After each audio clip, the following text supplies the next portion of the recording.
ओम शांति। आज 6 नवंबर 2023 है और प्यारे बाबा के साकार रूप से चले हुए मधुर महावाक्यों को स्पष्ट करेंगी आदरणीय आशा दीदी।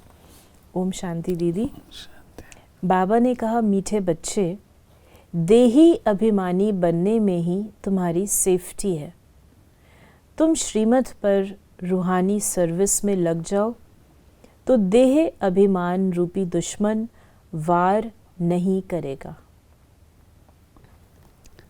देही अभिमानी स्थिति वह है जिसमें हम देह और देह की दुनिया से न्यारे होते हैं। वो लोक हमारा सूक्ष्म लोक है। तो जब हम हैं ही नहीं यहाँ पर तो कोई भी चीज़ हम पर वार कैसे कर सकेगी। प्रश्न है, विकर्मों का बोझ सिर पर है, उसकी निशानी क्या होगी? उसे हल्का करने की विधि सुनाओ। जब तक विकर्मों का बोझ है तब तक ज्ञान की धारणा नहीं हो सकती। कर्म ऐसे किए हुए हैं जो बार बार विघ्न डालते हैं, आगे बढ़ने नहीं देते। इस बोझ से हल्का होने के लिए नींद को जीतने वाले निद्रा जीत बनो। रात को जागकर बाबा को याद करो तो बोझ हल्का हो जाएगा। रात को जागकर याद करना अर्थात सुबह सुबह पुरुषार्थ करना। नहीं, बाबा कहते हैं कि ये नहीं कि सोए पड़े हैं, नहीं, अपनी एक तो अवस्था को जागृत रखिए, जागती ज्योत बनिए और अर्ली मॉर्निंग याद करें। गीत है माता ओ माता। बाबा ने कहा, ये हुई जगत अम्बा की महिमा, क्योंकि ये है नई रचना। एकदम नई रचना तो होती नहीं है, पुरानी से नहीं होती है। मृत्यु लोक से अमर लोक जाना है, ये जैसे जीने और मरने का सवाल है। या तो मृत्यु लोक से मरकर ख़त्म होना है या तो जीते जी मरकर अमर लोक में चलना है। जगत की माँ माना जगत को रचने वाली। ये ज़रूर है, बाप स्वर्ग का रचयिता है, रचना रचते हैं ब्रह्मा द्वारा। बाप कहते, मैं सूर्यवंशी चंद्रवंशी राजधानी स्थापन करता हूँ, आना है संगम पर। कहते भी हैं, कल्प के संगम युगे हर संगम युगे आता हूँ। क्लियर समझानी है, सिर्फ मनुष्यों ने भूल कर नाम बदली कर दिया है। सर्वव्यापी का ज्ञान जो सुनाते हैं उनमें से पूछना चाहिए, ये किसने कहा, कब कहा, कहाँ लिखा हुआ है। अच्छा, गीता का भगवान कौन है जो ऐसे कहते हैं? श्री कृष्ण तो देहधारी है, वो तो सर्वव्यापी हो नहीं सकता। श्री कृष्ण का नाम बदल जाए तो बात आ जाती है बाप पर।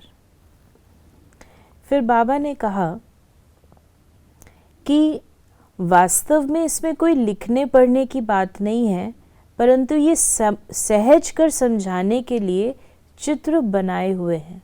इनसे बहुत काम हो सकता है। बाबा ने कहा, तो जगदम्बा की भी महिमा है, शिव शक्ति भी कहा जाता है। शक्ति किससे मिलती है? वर्ल्ड ऑलमाइटी बाप से। वर्ल्ड ऑलमाइटी अथॉरिटी, ये अक्षर भी महिमा में देना पड़े। अथॉरिटी माना जो भी शास्त्र आदि की नॉलेज है वे सब जानते हैं। अथॉरिटी है समझाने की। ब्रह्मा के हाथ में शास्त्र भी दिखाते हैं और कहते हैं ब्रह्मा मुख कमल द्वारा सभी वेद शास्त्रों का राज समझाते हैं।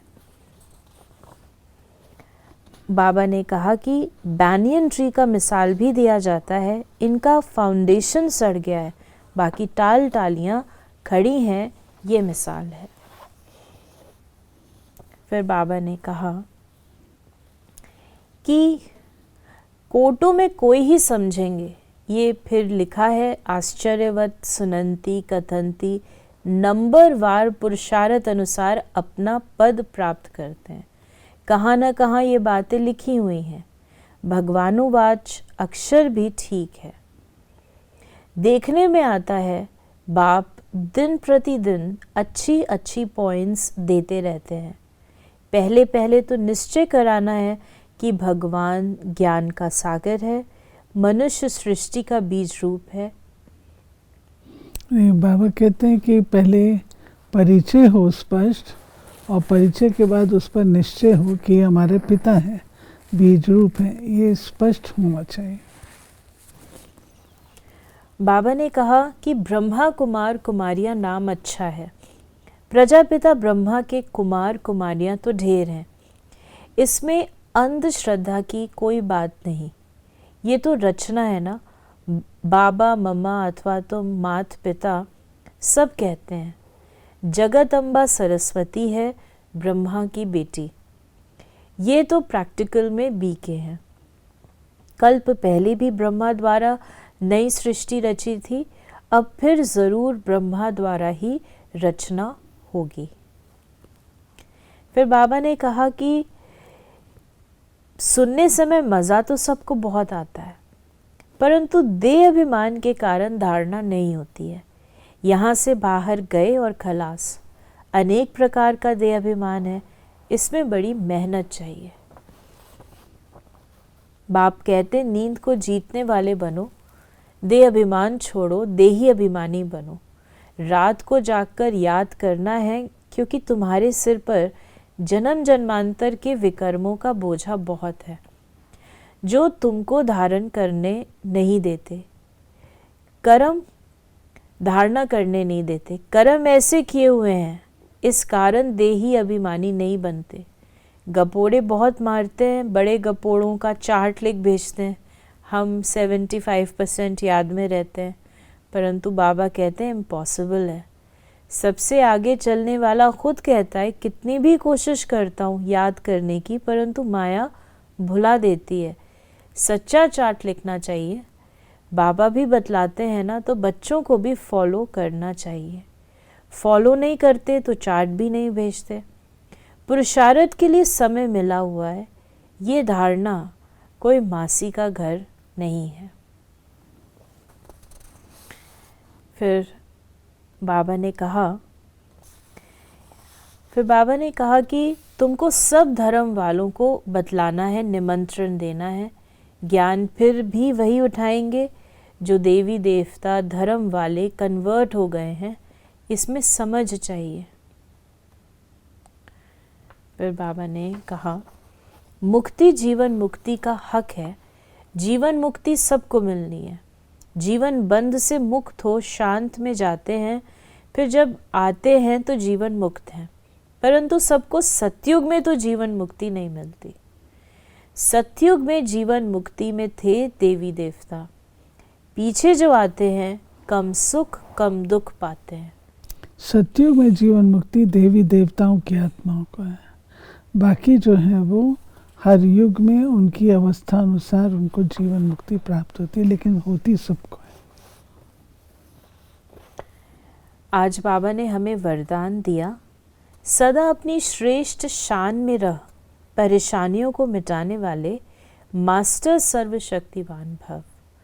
सदा ये वरदान स्मृति में रहे कि हम अपनी श्रेष्ठ शान में रहने वाले, औरों की भी परेशानी को मिटाने वाले मास्टर सर्वशक्तिवान हैं, कमज़ोर नहीं।